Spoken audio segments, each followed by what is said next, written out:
Bismillahirrahmanirrahim. Alhamdulillahi rabbil alamin.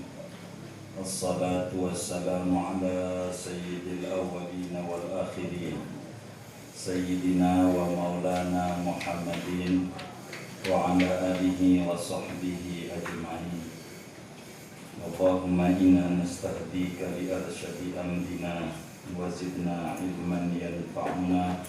Qala al-imam al-mu'allif rahimahullahu ta'ala wa nafa'ana bihi wa bi barakati ulumi wa ghafara lahu wa li masyayikhihi wa li masyayikhina amin.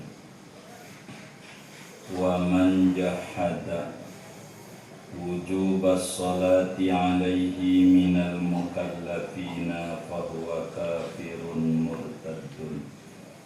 Barang siapa ingkar ia akan wajibnya salat kepadanya minal mukallafina, daripada orang-orang yang mukallaf, fahuwa kafirun, maka orang itu hukumnya kafir, murtadun, lagi murtad. Na'udzubillahi min dzalik.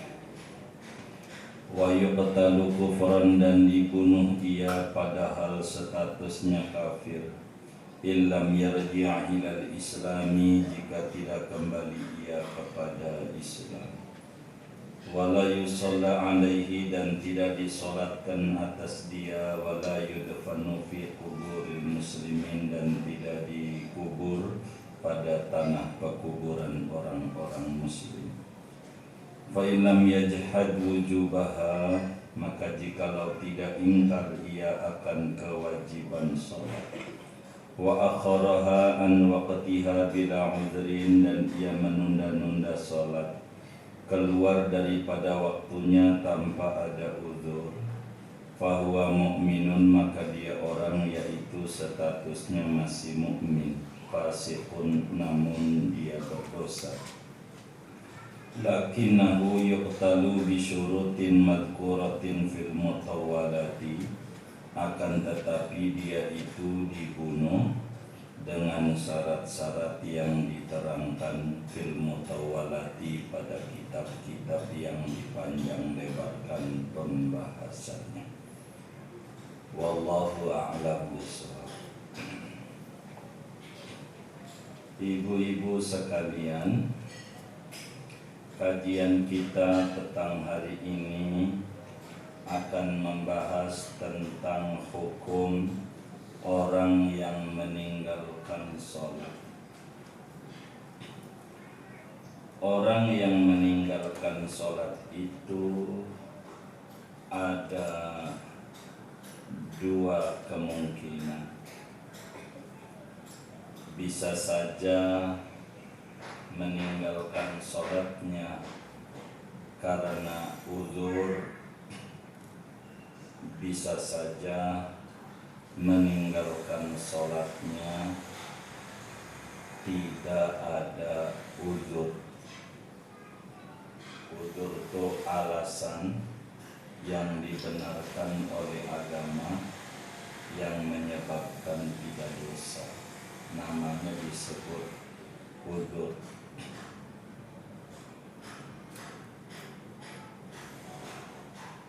Jadi bisa saja ninggalin sholat itu karena ada uzur, bisa saja tidak ada uzur. Yang tidak ada uzur itu ada dua kemungkinan. Bisa saja meninggalkan sholatnya karena mengingkari ajaran,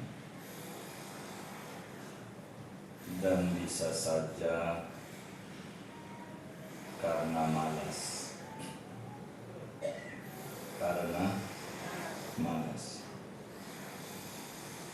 Jadi dari berbagai kemungkinan itu, maka hukum orang meninggalkan sholat itu ada tiga macam. Ada tiga macam.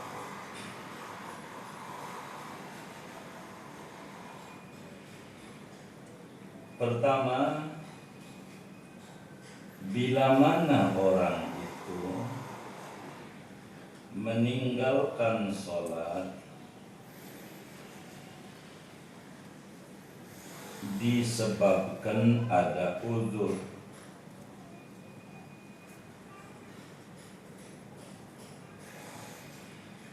maka tidak dosa,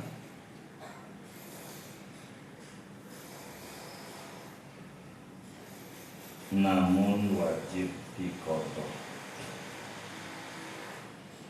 Wajib diqadha. Ada berapa uzur yang dibenarkan?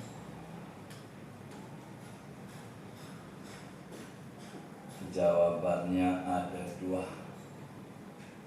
Ada dua macam uzur yang dibenarkan oleh agama, jadi dimaafin jadinya. Yang pertama karena tidur.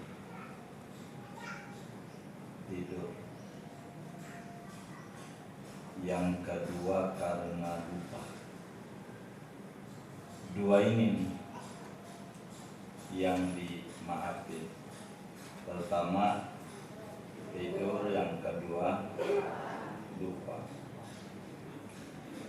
Tidur bagaimana tuh? Begitu supaya paham. Jadi tidur sebelum waktu sholat, lalu bangun sesudah lewat waktu sholat, itu dimaafkan. Enggak sholatnya enggak dosa, wajib diqadha. Contoh, tidur jam 10 pagi, begitu jam 10, ya begitu. Contoh jam 10 pagi tidur, alasannya apa? Apa malamnya habis jaga security, apa macam-macam orang. Begitu jam 10 tidur, bangun jam 5. Jam 5 bangun. Jadi enggak ketemu duhur. Tidur jam 10, bangun jam 5. Ini dia ndak bangun. Yang kayak begitu tuh enggak sholatnya, enggak dosa. Sebab tidur. Masalah kelamaan pelan itu enggak lama, itu urusan baik. Yang penting tidur sebelum waktu sholat, bangun sesudah lewat waktu. Dia tidak mendusir, ini orang kagak dosa. Kata Nabi, laisa fin naumi tafrid, tidak ada pada tidur itu keteledoran. Nabi, orang tidur bagaimana? Makanya dalam hadis yang lain Nabi bilang, man nama an sholatin au nasiyaha falyusalliha idza dzakaraha. Di dalam Bukhari Muslim itu kata Nabi, siapa orang ketiduran meninggalkan sholat atau kelupaan, maka hendaklah dia mengerjakan ketika ingat. Kalau orang tidur ketika ingat tuh ketika apa? Jadi itu namanya uzur.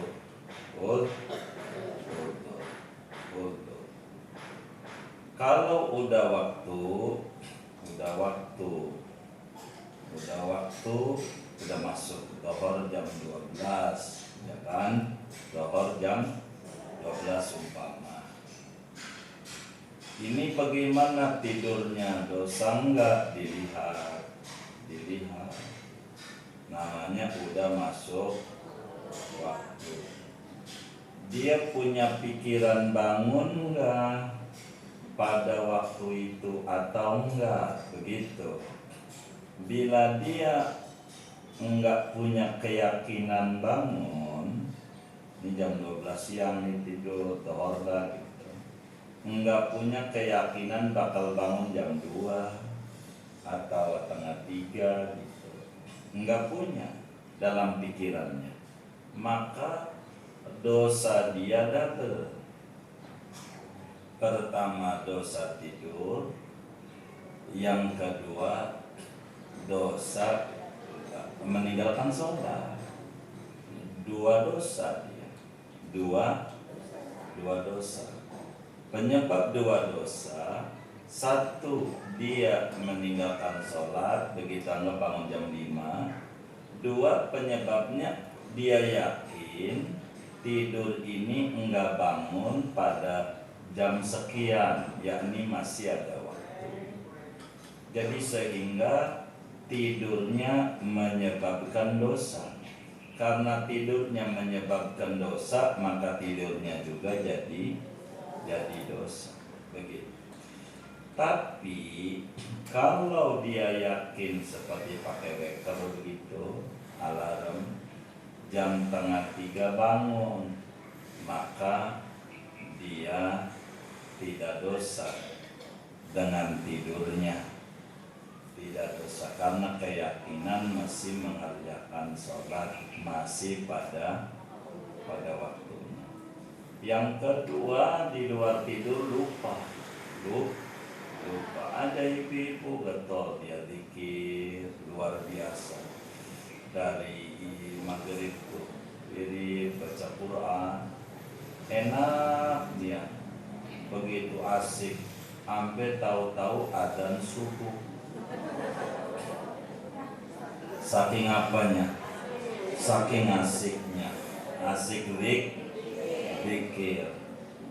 Tahu-tahu adzan subuh, maka dia lupa belum sholat.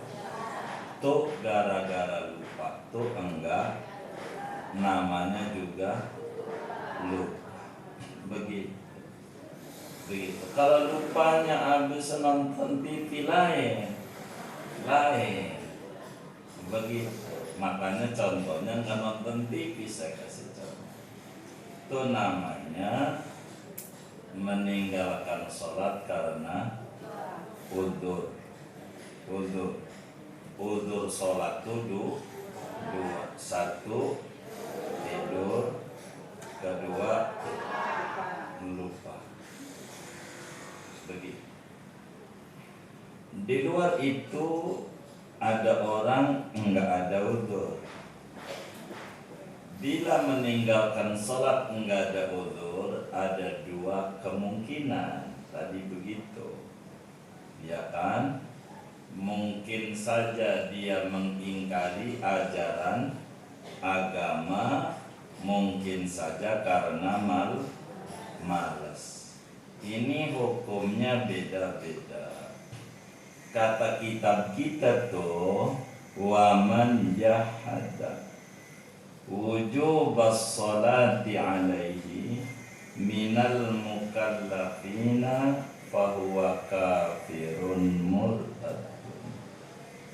Jadi siapa orang yang meyakini bahwa sholat itu wajib padanya, yakin sholat itu wajib, begitu, dia muslim, suci, mukallaf, ada akal, baligh, tinggal di daerah yang banyak ulama, begitu banyak majelis, lalu dia ninggalin sholat. Dia yakin sholat itu wajib, dia ninggalin sholat, cuma ninggalin sholatnya, dia mengingkari kewajiban. disuruh sholat, kata dia sholatmu nggak wajib sama gua, sholatmu nggak wajib sama gua. Berarti kalau dia mengata sholat nggak wajib sama gua, yang diwajibin sholat adalah muslim. Kalau dia kata sholat nggak wajib sama gua, sebab gua bukan muslim. Maknanya, maka ketika dia meninggalkan sholat, mengingkari ajaran agama ini, ingkar kewajibannya yang dipangkas akal, yaitu kewajiban sholat. Dia ingkari bahwa sholat enggak wajib sama dia, maka hukum orang ini detik itu juga kafir, keluar dari Islam. Detik itu juga kafir, disebut murtad. Murtad. Apa tuh murtad? Keluar dari Islam. Dengan ijma seluruh ulama, siapa orang mengingkari kewajiban sholat, ditolak ajaran sholat sama dia, maka detik itu juga dia menjadi kafir hukumnya. Kafir. Kenapa menjadi kafir? Karena sholat itu wajibnya sudah zahir, sudah nyata, menjadi tiang agama. Sholat ini adalah wajib adanya. Lalu kemudian dia mengingkari kewajiban itu, berarti mengingkari Allah, mendustakan Rasulullah Sallallahu alaihi wa alihi wasallam. Orang yang mengingkari kewajiban sholat, detik itu juga jadi kafir. Diapain ini orang dalam pemerintahan Islam? Ini kalau ngomongin pemerintahan Islam, kata kitab kita wa yuqtalu kufran, maka orang ini oleh pemerintah dibunuh. Yang mengingkari kewajiban sholat itu sama pemerintah Islam dibunuh oleh pemerintah, bukan oleh kita orang masyarakat. Dosa nggak boleh. Yang suruh bunuh itu adalah pemerintah, tapi disuruh taubat dulu, dimediasi, diajak bicara. Kenapa kamu begitu mengata sholat enggak wajib? Pokoknya sholat enggak wajib, begitu kata dia. Enggak begitu. Ketika dia disuruh taubat, syahadat lagi enggak mau, disuruh sholat lagi enggak mau, baru pemerintah yang kayak begitu membunuh. Pemerintah yang bukan kita. Kenapa? Karena dia murtad. Hukum orang murtad itu wajib dibunuh, tapi sesudah disuruh taubat dulu. Ketika dibunuh, maka hukumnya tetap non-muslim, hukumnya murtad. Siapa ini yang nyuruh? Ya Rasulullah Sallallahu Alaihi Wasallam. Dalam hadis riwayat Imamul Bukhari, Rasulullah Sallallahu Alaihi Wasallam bersabda, "Man baddala dinahu faqtuluhu." Siapa orang yang mengganti, menukar agamanya, ajaran agama yang wajib dikata enggak, maka dia bunuh saja. Yang nyuruh membunuh ini Nabi, yang suruh ngerjain pemerintah. Dibunuh gara-gara mengingkari kewajiban sholat. Nah, dibunuh tuh ilam yarji ilal Islam. Kalau enggak disuruh taubat dulu, enggak mau. Sesudah dibunuh gimana? Karena hukumnya kafir, sebagaimana kebiasaan orang kafir, diurus sesudah dibunuh. oleh pemerintah, tapi enggak boleh disolatin, haram disolatinnya, wong kafir dia. Enggak boleh juga dikubur di pekuburan orang Islam, dosa. Kitanya nih enggak boleh dikelompokkan, yang murtad nih dikelompokkan di kuburan non muslim karena dia mengingkari kewajiban sholat, begitu. Jadi enggak ngerjainnya bukan karena udzur, karena sengajanya motivasinya bahwa sholat itu tidak wajib. Itu kudu dibunuh. Yang membunuh pemerintah, dibunuh dalam hukum kafir, sehingga proses kematiannya mengikuti proses kematian orang kafir. Itu aturan agamanya. Itu begitu. Bagaimana kalau meninggalkan sholat karena malas? Kafir mau enggak, ingkar mau enggak, tapi malas. Nah, kata kitab kita, fa illam yajhad wujubaha, kalaulah kagak ingkar ama wajib sholat, artinya dia meyakini bahwa sholat itu pada dirinya wajib, tapi enggak mau ngerjain ama sholat, alasannya karena malas, enggak ngerjain. Kalau ditanya kenapa enggak sholat, ya males, begitu, males. Hukumnya bagaimana? Yo, sholat si wajib bagi muslim, begitu kata dia. Tapi ngerjainnya malas. Kalau kayak begitu, maka status hukumnya dalam agama masih mukmin, masih muslim, tapi muslim yang berdosa besar. Namanya fasik. Fasik itu jadi bahasa Indonesia. Fasik. Jadi orang lawanan hidung mancung itu apa? Iya, pesek. Apa arti pesek? Kurang mancung. Kurang. Fasik itu mukmin yang kurang. Begitu. Iya, kurang. Begitu. Suka disebut pesek lo, begitu. Fasik itu berdosa besar.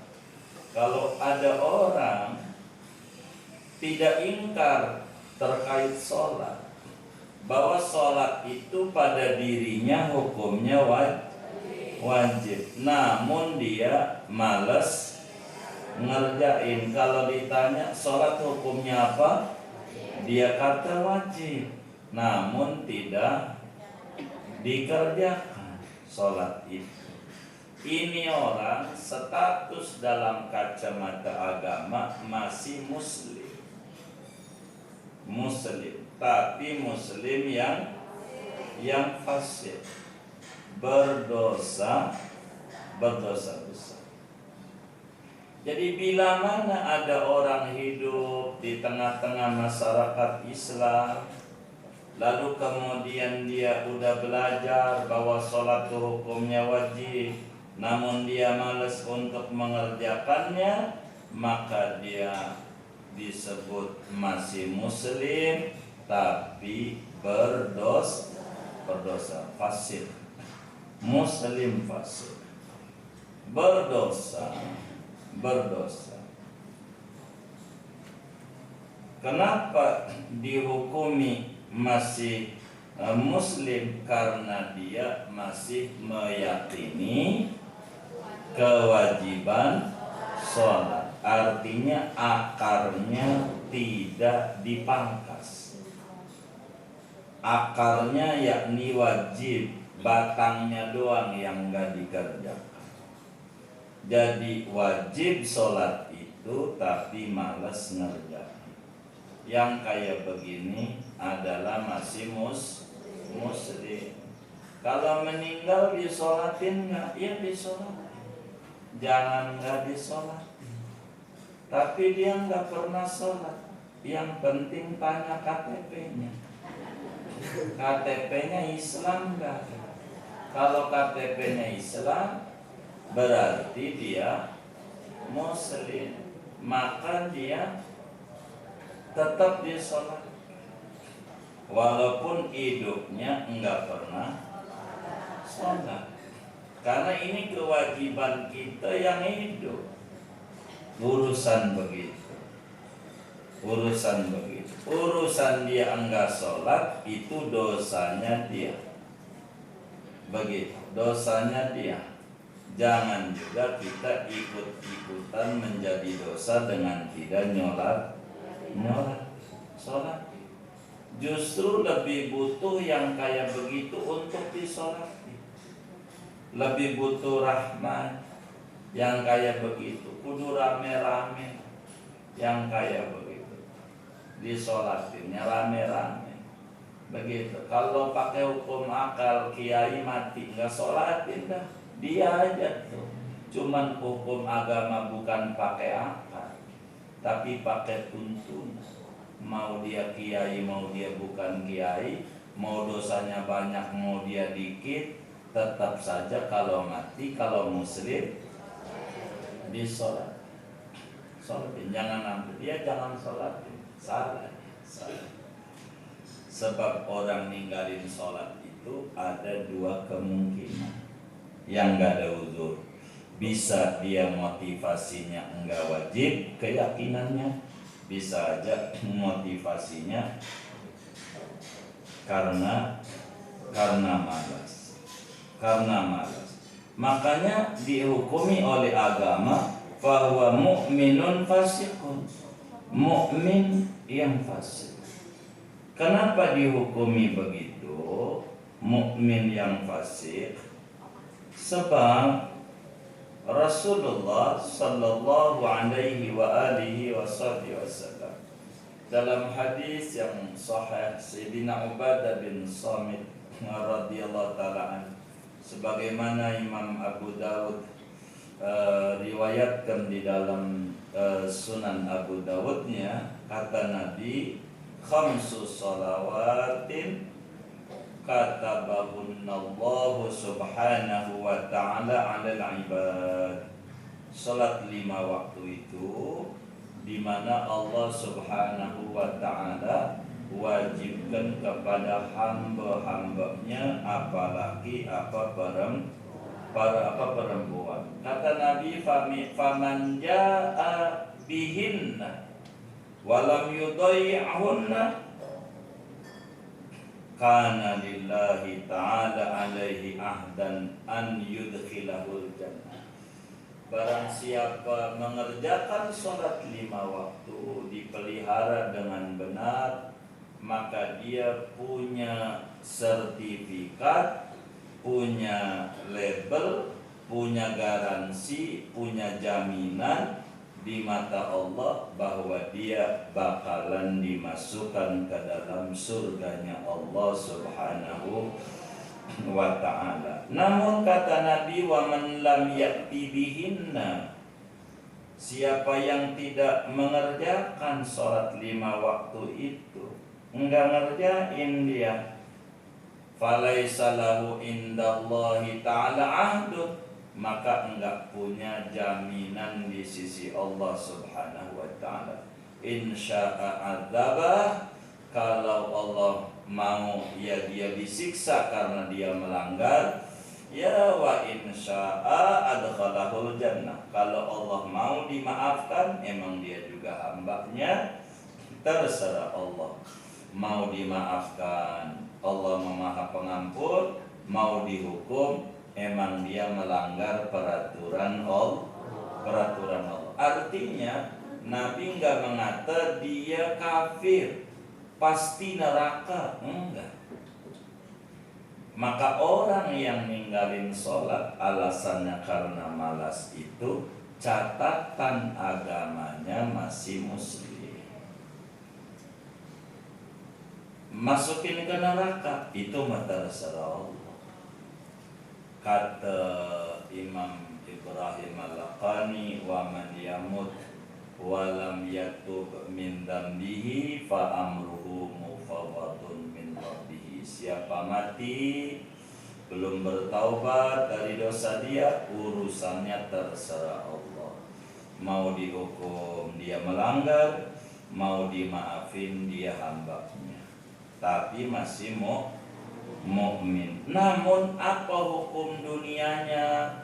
Bila orang itu meninggalkan sholat, lakinnahu yuqtalu haddan, lakinnahu yuqtalu bisyurutin madhkuratin fil mutawalat.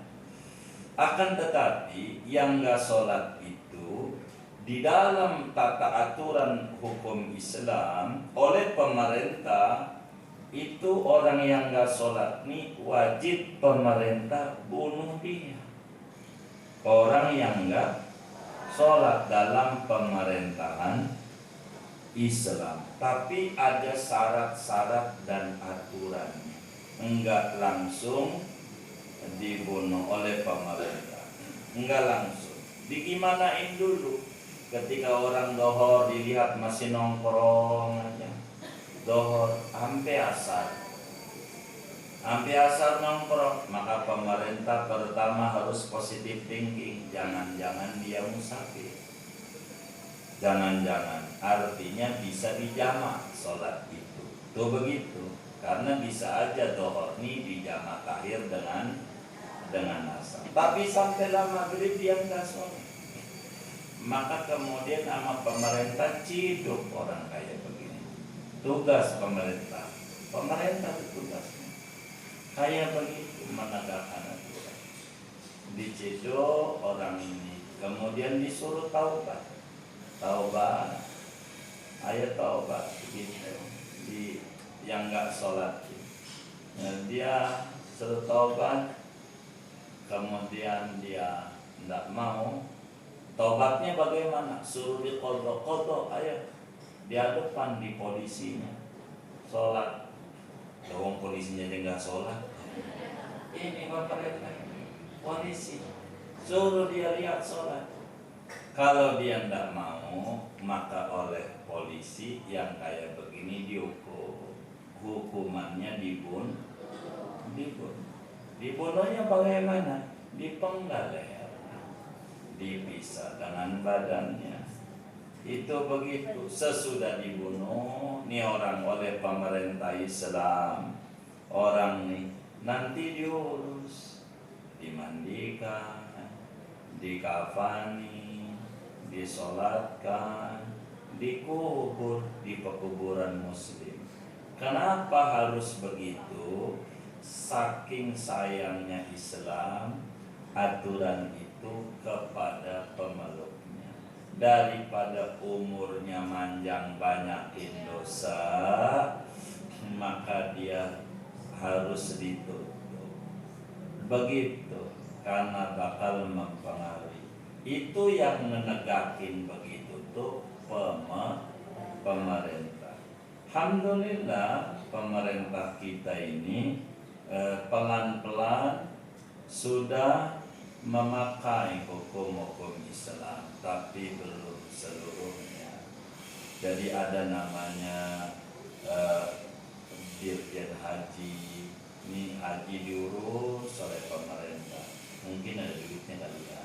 Begitu diurus. Itu rukun Islam juga haji. Rukun Islam diurus oleh pemerintah. Mana lagi? Itu zakat, itu diurus, ada namanya Basnas, Badan Amil Zakat Nasional. Ini diurus oleh pemerintah juga. Rukun Islam juga zakat, begitu. Puasa ada namanya Badan Isbat, penetapan kapan Ramadan, kapan Aidil Fitri.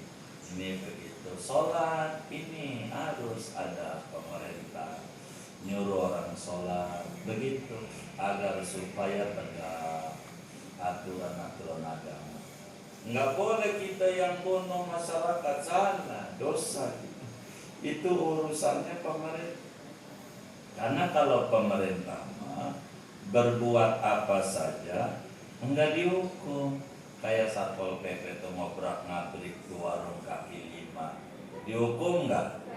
Enggak, emang pemerintah mau enggak? Maka muslim itu disuruh melek politik namanya.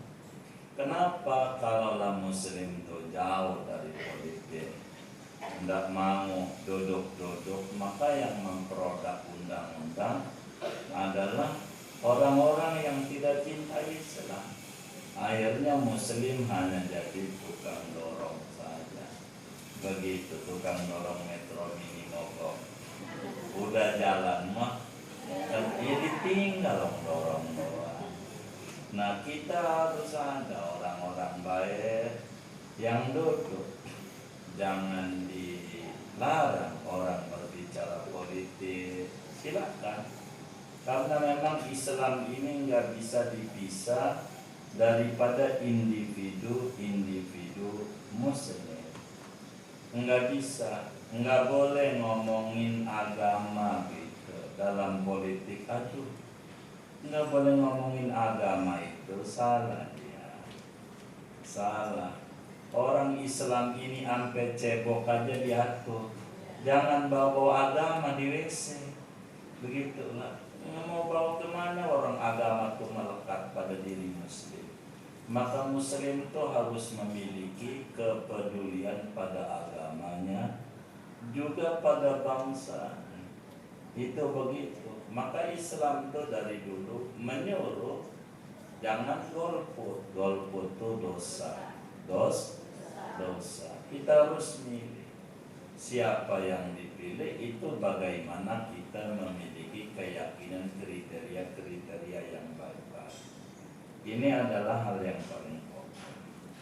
Enggak boleh kita masa bodoh aja itu adalah salah. Enggak boleh. Sebab muslim harus punya orang-orang Islam yang duduk di atas, yang peduli pada agamanya. Kalau enggak bahaya, begitu bahaya. Jadi muslim harus memiliki perhatian. Kalau enggak nantinya bakal jadi repot bernegaranya, rugi. Kita harus berupaya sebagai muslim adalah untuk kita memilih pemimpin ketika pemerintah mengadakan pemilu. Kita mesti memilih begitu, jangan tidak. Karena kalau aturan lewat pemerintah malah lebih enak gitu. Jadi tanda tangannya doang bisa nutup apa aja, tanda tangannya bisa ngerusak apa aja. Itu begitu. Maka muslim kudu dia peduli sama agamanya, perhatian sama agamanya. Jadi bukan sekedar pemilu itu ini mau urusan dunia doang. Bukan. Muslim nggak boleh lepas agama dari dirinya. Dia harus peduli. Nggak boleh nggak peduli, karena nasib dia akhirnya susah. Itu ya kita begitu. Supayalah kita harus peduli di dalam aturan agama. Jadi balik lagi bahwa bila mana orang itu meninggalkan sholat, akan tetapi masih meyakini kewajiban sholat, namun dia tinggalin tanpa ada udzur yang dibenarkan oleh agama, fahuwa mu'minun fasikun, maka dia itu statusnya masih muslim, fasikun tapi berdosa. Terus lakinahu yuqtani, akan tetapi dia harus diproses karena melanggar. Diproses Islam itu prosesnya adalah dibunuh, yang membunuh pemerintah. Dari mana dasarnya bahwa wajib pemerintah itu adalah melaksanakan untuk kemudian itu membunuh begitu bagi orang yang nggak sholat dengan aturan-aturannya? Kata Nabi Muhammad Sallallahu alaihi wa alihi wasallam, kata Nabi, umirtu an uqatilan nasa hatta yashhadu an la ilaha illallah wa anna muhammadar rasulullah wa yuqimus shalah wa yu'tuz zakat fa idza fa'alu dzalika asamu minni dima'ahum wa amwalahum illa bihaqqil islam wa hisabuhum 'ala Allahi subhanahu wa ta'ala. Kata Nabi, aku diperintahkan oleh Allah untuk memerangi manusia sehingga dia bersyahadat, mendirikan sholat, berzakat. Bila mereka mengerjakan sholat, kalaulah punya harta mengerjakan zakat, maka dia punya hak asasi manusia terlindungi oleh undang-undang agama. Namun kalau dia tidak kerjakan, maka dia sudah tidak ada hak asasi manusia. Udah nggak ada haknya. Hak asasi manusia itu akan ada selama si manusia itu tidak melanggar hak-hak Allah yang mencipta dia. Kalau dia sudah melanggar hak-hak Allah yang mencipta dia, kemanusiaan dia tidak ada hak, sehingga oleh pemerintah wajib dibunuh sesudah menyuruh taubat berproses. Untuk apa? Bila muslim itu sholat bagus, kita pun begitu, ibu-ibu nyari mantu begitu. Jangan lihat dunianya, pangkatnya. Yang pertama tanya kayak orang dulu sholatnya. Bila Allah saja dia berani ditinggalin, apalagi anaknya ibu-ibu. Tuhan yang minta dia aja, dia nggak peduli, apalagi sama kita punya anak, jauh lebih nggak peduli. Jangan salah. Maka sholat ini diatur oleh Islam, tapi di Indonesia belum, pemerintah belum mengatur itu. Kalau di Arab, kalau adzan suruh tutup, selesai sholat baru buka, begitu, menghormati, begitu, kayak begitu. Tapi lah kita pelan-pelan, ini hukum namanya, hukum Islam yang tinggal kita urusannya pemerintah. Jadi kita harus punya muslim yang taat-taat, duduk menjadi anggota dewan atau duduk menjadi eksekutif, begitu, untuk mengatur pemerintahan. Kalau muslim yang taat akan banyak sayang kepada masyarakat, begitu, kayak begitu. Jangan sampai kita punya muslim bangga 80%, muslim terbesar di dunia, tapi enggak punya panggung. Begitu enggak punya panggung, susah, begitu, susah, begitu, susah. Urusan sholat diomelin karena ada wabah, begitu, tapi ya pasar bisa, ini bisa, begitu. Jadi dirasa timpang oleh sebagian orang, ya jangan salahin juga, begitu. Kurang, begitu. Jadi pentinglah, intinya kita mengetahui hukum meninggalkan sholat yang ada 3 model pada akhirnya.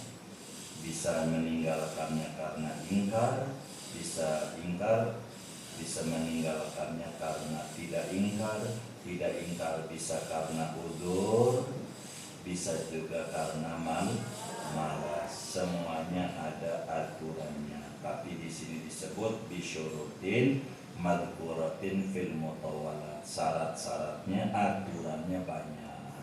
Yang di kitab lebarlah yang dijelaskan. Adapun kitab kita karena kitab kecil, jadi tidak begitu lebar untuk menjelaskannya. Jadi di mana di kitab lebar pemerintah tangkap, suruh taubat, suruh syahadat. Kalau dia itu yang tidak meyakini kewajiban, kalau meyakini kewajiban suruh sholat. Kalau kemudian suruh sholat masih tidak mau juga, malas juga, maka daripada dosa, maka pemerintah harus memangkas mata rantai. Kasihan pada dia. Itu begitu. Ini diantara aturan terkait orang yang meninggalkan sholat. Saking pentingnya nilai sholat di mata agama. Ya, mudah-mudahan Allah Subhanahu wa Ta'ala jaga kita, keluarga kita, anak keturunan kita menjadi ahli ibadah. Amin ya rabbal alamin. Segini aja. Ada yang ditanya mungkin dari materi ini atau di luarnya sebelum doa dipersilakan. Allah.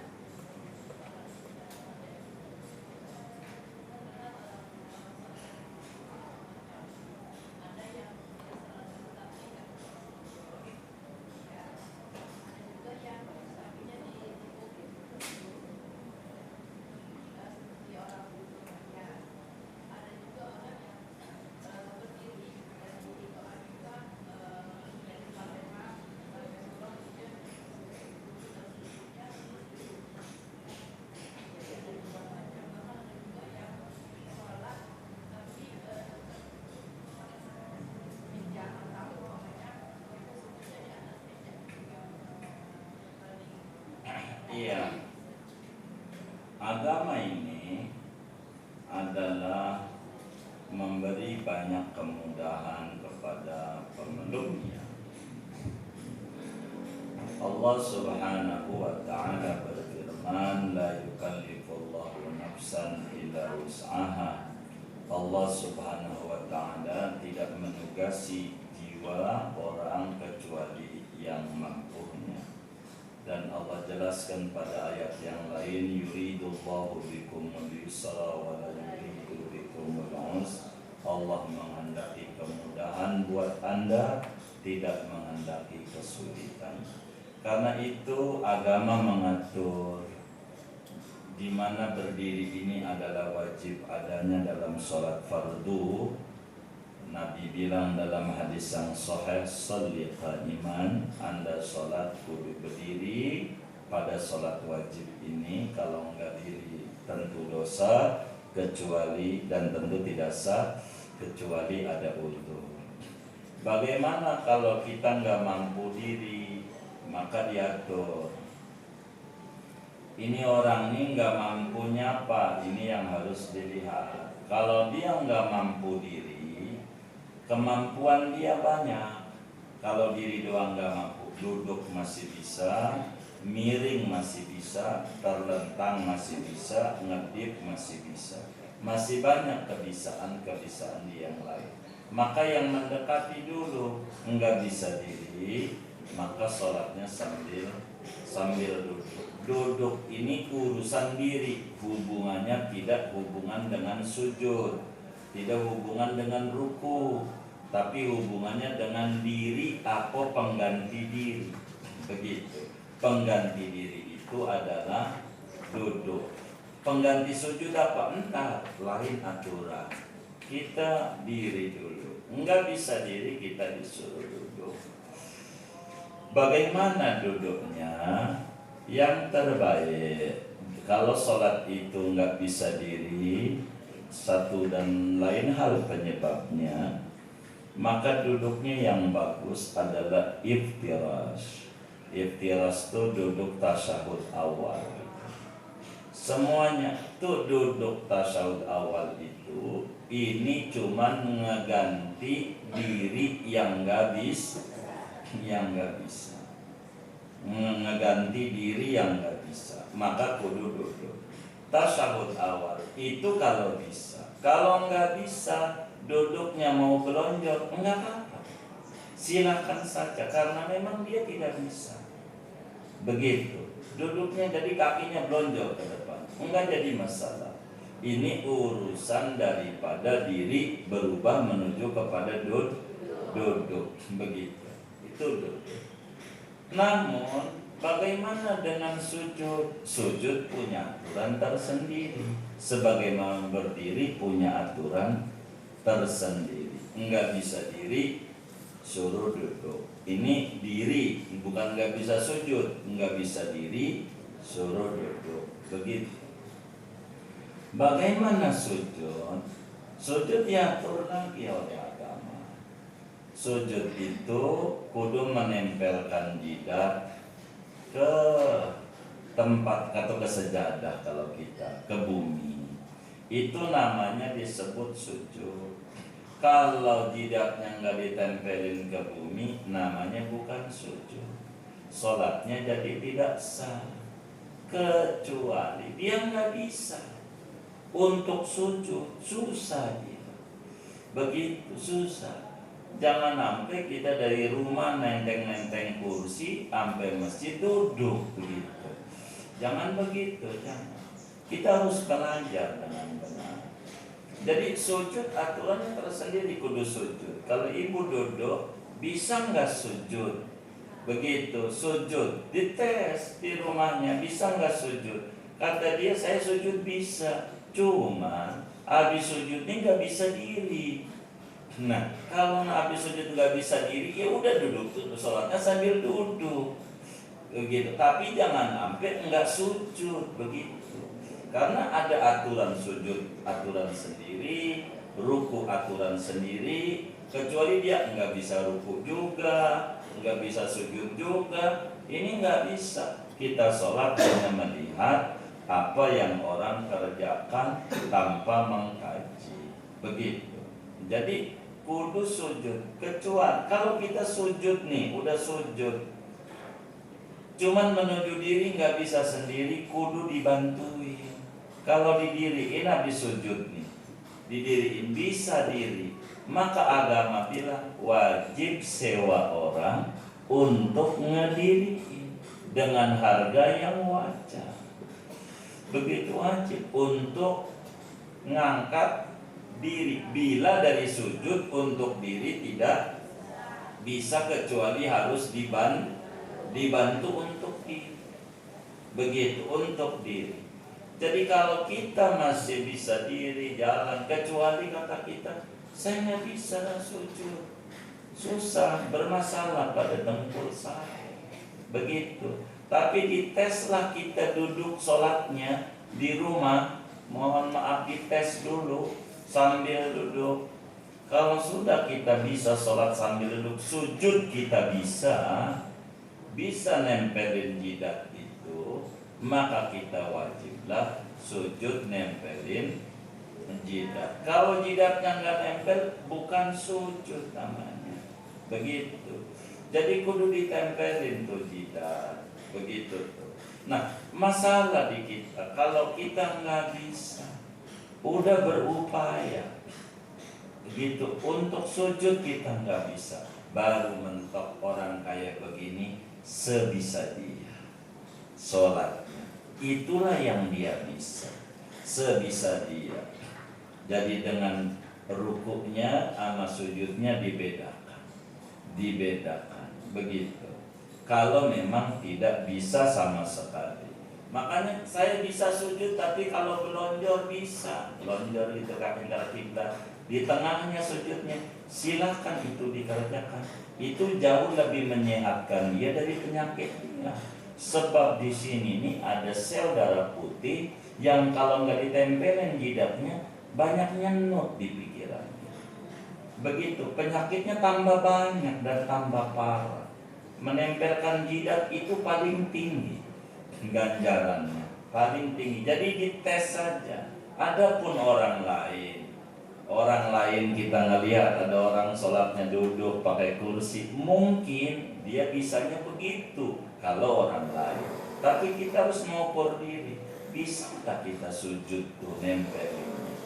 Begitu kata kita bisa, tempelin diri, nggak usah paksa sambil duduk. Atau pertama diri bisa, cuman pas sudah duduk nggak bisa diri, ya udah berarti rakaat keduanya sambil duduk, terus saja sampai kelar.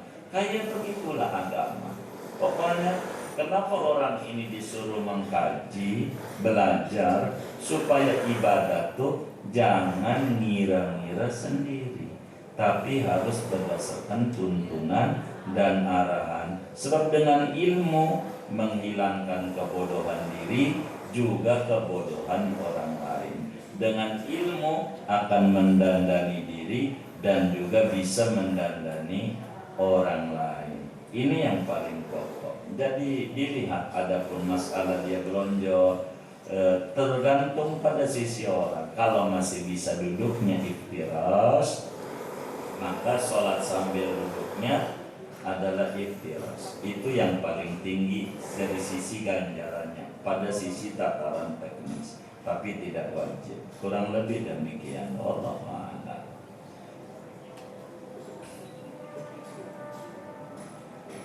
Sudah? Baik. Kalau sudah, Kamis depan adalah 12 Rabiul